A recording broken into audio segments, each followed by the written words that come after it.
Bapak Asiono yang kami hormati, para sesepuh yang hadir pada kesempatan malam hari ini,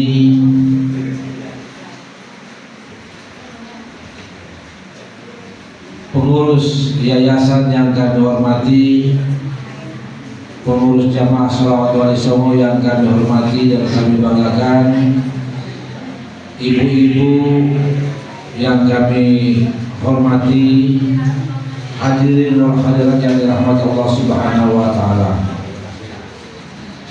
Mengawali acara kita pada malam hari ini, tak henti-hentinya saya mengajak kita sekalian untuk selalu memanjatkan puji dan syukur kita kehadirat Allah Subhanahu wa taala atas rahmat hidayah. Ya ayyuhalladzina amanu sallu alaihi wa sallimu taslima. Allahumma salli wa sallim wa barik alaihi wa sallam.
Pak Kiai Haji Ahmad Dadiri. Untuk itu waktu dan tempat kami persilakan.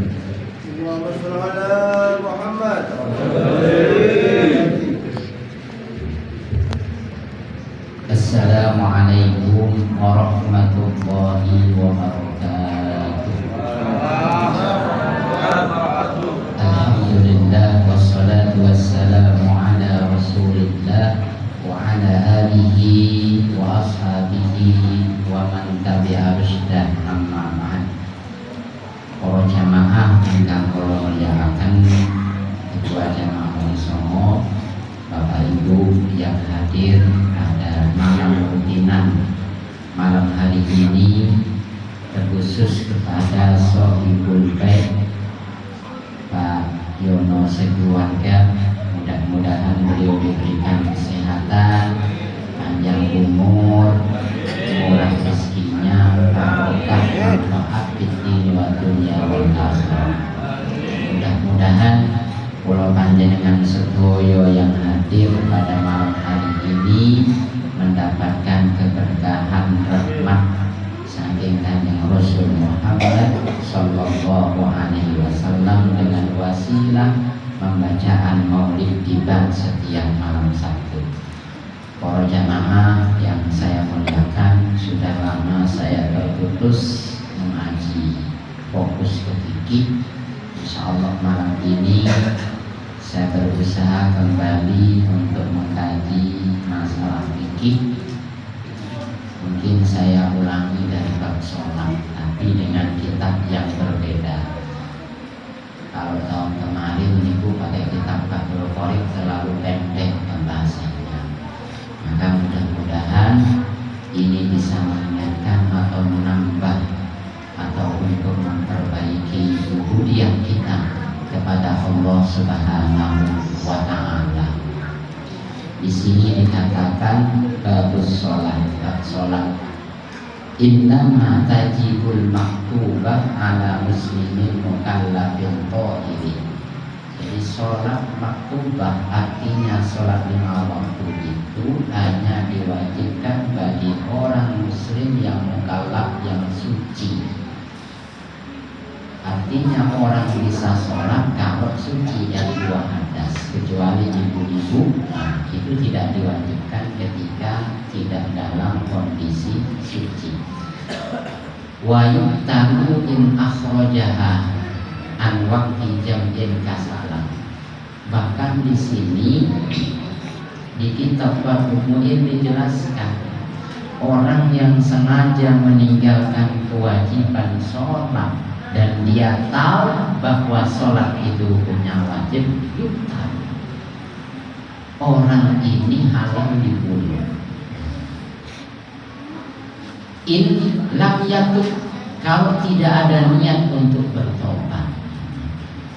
Tapi kalau masih ada niat bertobat, masih sadar terus, dilindungi. Para jamaah yang dimuliakan Allah Subhanahu wa Ta'ala, ini berarti menandakan besar resikonya ketika kita meninggalkan sholat.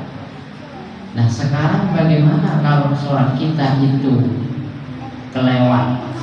Misalnya kalau panjenengan melehan sampai bengi, akhirnya keturun subuh lewat jam 7 setelah srengenge itu muncul, srengenge itu bersinar, baru lilir. Nah, dereng sholat subuh, padahal waktu subuh sudah habis. Kalau ada sholat yang tertinggal seperti itu, wa yubadiru bifaidin, maka orang harus segera mengganti atau memfoto sholat yang ditinggalkan. Jam 7 bangun, srengenge pun medal, maka seketika itu kita harus wajib hukumnya segera, sesegera mungkin. Nah, kadang ada yang tanya, waktu mengkodok sholat itu yang terbaik seperti apa? Semakin cepat semakin baik, Nah, tapi ada kalanya sholat tertinggal itu bi'udrin, ada kalanya bila udrin. Artinya apa? Ada orang yang meninggalkan sholat karena ada uzur. yang memang tidak disengaja, misalnya pingsan waktu sholat, ketika sadar sudah bangun, ini udzur, atau tidur tidak sengaja bangun sudah habis waktu sholat. Bagaimana cara menggantinya? Maka harus diganti di mana dia ingat sadar. Kalau sholat subuh yang ditinggalkan berarti qobla duhur, itu aturannya yang bagus, aturannya yang bagus. Jadi segera mungkin wa yubadiru bi fa'idin wa yusannu, artinya jangan sampai kita qodok sholat subuh tapi sudah masuk waktu duhur. Kalau jam 9, jam 10 kan belum masuk waktu duhur. Wa taqdimu ala hadiratin, kemudian mengkodok sholat ini harus terlebih dahulu dilakukan sebelum waktu sholat yang hadir, sholat yang harus kita lakukan itu kita jalankan. Contoh, kita ketinggalan sholat subuh, terus sampai malam belum kita qodoi, maka sunnahnya, ini sunnahnya sebelum kita melakukan sholat subuh pagi ini, kita harus mengqodok sholat subuh yang kemarin kita tinggalkan. Kalau waktunya masih ada. Kalau jamaah yang dimuliakan Allah Subhanahu wa Ta'ala, memang masalah sholat itu ibadah yang sangat krusial. Jantungi ibadah itu di sholat. Maka sebisa mungkin kita harus memperbaiki sholat kita. Wa yu'maru mumayyizun biha li sab'in. Kalau panjenengan punya anak dan anak kita sudah masuk usia tamyiz, tamyiz itu anak kita itu sudah bisa makan sendiri, kemudian minum sendiri, mandi sendiri, tahu itu panas, tahu itu bahaya, mumayyiz. Umur 7 tahun sudah bisa makan sendiri, minum sendiri, berarti sudah tamyiz. Maka wajib bagi orang tua untuk memerintahkan anaknya sholat. Mau laki mau perempuan ketika umur 7 tahun dan itu mumayyiz, ya, maka wajib bagi orang tua untuk memerintah sholat. Diperintah dulu. Kalau nggak mau pelan-pelan, nggak mau lagi nggak usah dipaksa. Yang penting kewajiban kita memerintah. Anak nggak sholat, nggak nurut perintah kita, masih kecil, itu nggak berdosa. Wa yudrabu 'alaiha di ashri. Tapi dipukul kalau sudah umur 10 tahun. Dikengken sholat boten purun. Niku orang tua niku sebenarnya suruh memukul. Walau ada hadis Rasulullah sallallahu alaihi wasallam, muru auladakum bis-shalah idza balagha sab'a sinin. Perintahkan anakmu untuk sholat ketika sudah mencapai usia 7 tahun. Wadribuhum, pukullah mereka kalau nggak mau sholat idza balagha asyra sinin, ketika sudah sampai umurnya 10 tahun. Wadribuhum, tentunya ada ketentuannya, bukan hanya kita memukul apa, tapi ada ketentuannya. Wa yudrabu aiturban ghayrahu barrijin. Mukul anak kita kalau nggak mau sholat, tapi pukul jangan sampai melukai. Artinya mukul dalam makna mending, jangan sampai melukai. Ini perintah Rasulullah. Jadi jangan sampai kita karena sayang nggak berani mukul. Jadi mukul itu salah satu cara mendidik anak kita. Ini kalau kita runutnya, kenapa anak kita umur 7 tahun disuruh perintah? Kalau nggak mau nggak boleh pukul. Tapi ketika umur 7 tahun tetap diperintah, nggak mau, harus dikasih hukuman. Dan itu perintah Rasulullah SAW. Supaya ketika anak kita kita masuk usia balik itu sudah sadar akan kewajiban sholat. Orang tua nggak perlu merintah lagi, nak sholat, nggak perlu, karena tahapan-tahapan itu sudah kita lalui, sudah kita perintahkan, sudah kita ajarkan anak kita tentang ibadah sholat sejak umur 7 tahun. Ya lebih cepat umur 4 tahun diajarkan sholat lebih bagus. Bahkan ketika orang tua sholat tenggrio sing sae yuga kula panjenengan dekek sanding. Makanya saya kurang setuju kalau di sini dupa-dupa terutama niku paling diseneni arek cilik melok sholat. Padahal Rasulullah sallallahu alaihi wasallam niku beberapa kali Rasulullah niku ketika sholat ngimami ngejak cucunya Sayyidina Hasan wal Husain.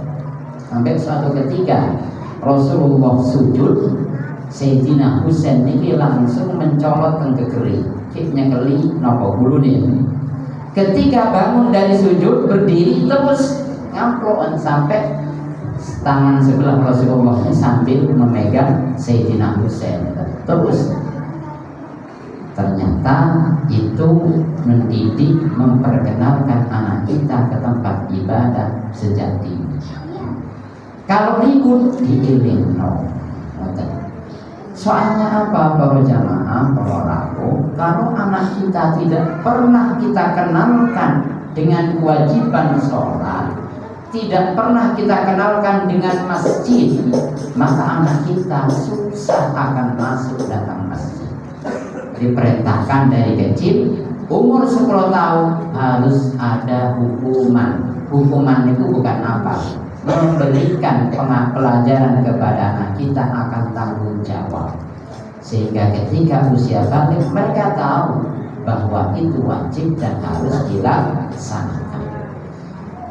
Kalau tidak mulai kecil kita ajarkan tentang sholat, maka kita tidak bisa marah kepada anak kita. Kalau anak kita sudah besar masih tidak mau sholat, tidak boleh marah, karena kewajiban orang tua belum dilaksanakan. Wa awwal wajibin 'alal aba ta'limuhu. Bahkan orang tua itu wajib mengajarkan tentang sholat kepada anak kita. Yang mengajari, yang memiliki kewajiban untuk mengajarkan anak kita ibadah itu orang tua. Al-aba, orang tua sebenarnya.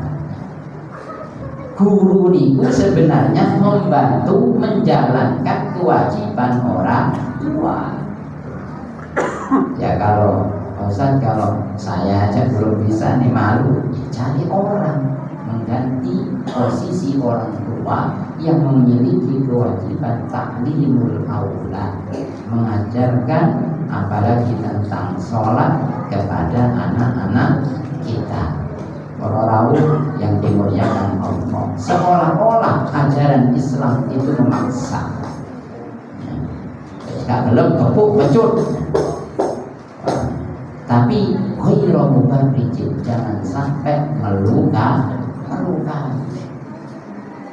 Pak Ustaz, kenapa sih kalau kita maksa kita sholat, padahal Allah tidak mau memaksa hambanya. Gusti Allah niku memaksa hambanya.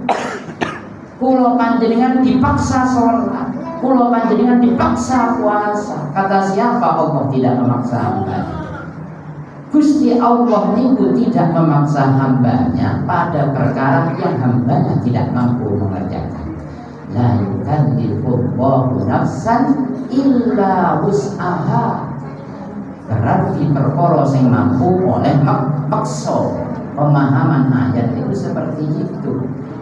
Makanya saya sering, kenapa kok paksa-paksa anak ke masjid, kenapa itu Allah gak maksa kita? Ini salah paham.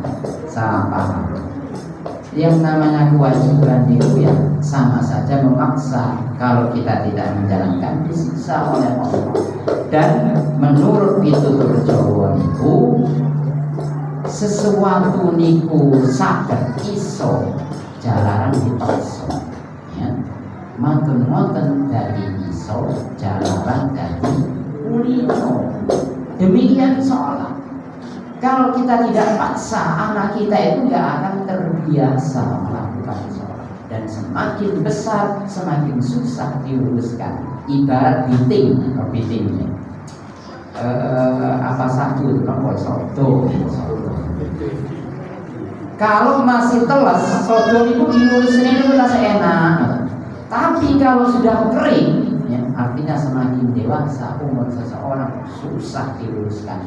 Lurus alon-alon gak lurus, dikeras nih ceklek. Sama dengan anak kita. Maka mendidik anak kita sebisa mungkin sejak dini kita didik akan kewajiban terhadap perintah-perintah Allah Subhanahu wa ta'ala. Mungkin putra putri kula panjenengan diberikan kekuatan istiqomah untuk menjalankan perintah-perintah baik, dijadikan anak-anak yang soleh dan solehah, anak yang berbakti yang terus mendoakan kita ketika kita nanti sudah bisa sejak amin ya robbal alamin. Mungkin ini sekedar pengantar, insya Allah kita lanjutkan di malam Sabtu yang akan datang. Wallahu a'lam bishawab. Wassalamualaikum warahmatullahi wabarakatuh. Waalaikumsalam warahmatullahi wabarakatuh. Waalaikumsalam. Ya, hati. Baik, sabar Pak, nanti saya Pak. Baik, terima kasih atas audio yang dibawakan oleh